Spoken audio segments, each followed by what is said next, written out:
My name is Duncan Moss, and I'm a lay minister here in Verwood, and this is my thought for this coming week. The hymn Abide With Me is well known and often played at national events, such as before the FA Cup final at Wembley. It is also a favourite at funerals and other formal occasions. It was also sung by Emilia Sandé at the opening of the London Olympics back in 2012. The hymn was written by a chap called Henry Lyte, who lived about 200 years ago and was a minister in the Church of England for many years. He was Scottish but spent most of his life living in England. He wrote the hymn late in his life when he was very ill and eventually died from tuberculosis.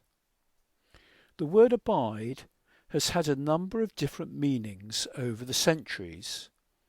Nowadays it can have the connotation of enduring something not nice. However, the one that Henry Lyte was using in this hymn was to dwell, to remain, and to be present, which was the original usage of that word that came from the Bible. Indeed, Jesus used that word very graphically when he encouraged his followers, and therefore all Christians today, to abide in him. He said, "I am the true vine, you are the branches. If a person abides in me and I in him, they will bear much fruit." And the word fruit in this context refers to peace, love, joy, contentment, etc.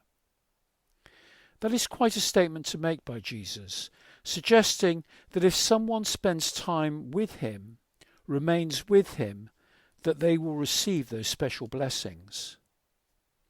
We can do that by praying to God, reading the Bible, and making an effort to focus on God, and so abiding ourselves with him.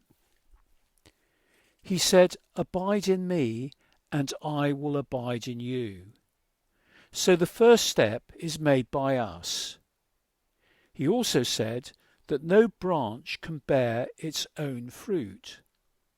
It must remain in the vine, suggesting that we are unable to obtain those lasting blessings ourselves by our own efforts. And if we do, they will only be short-lived.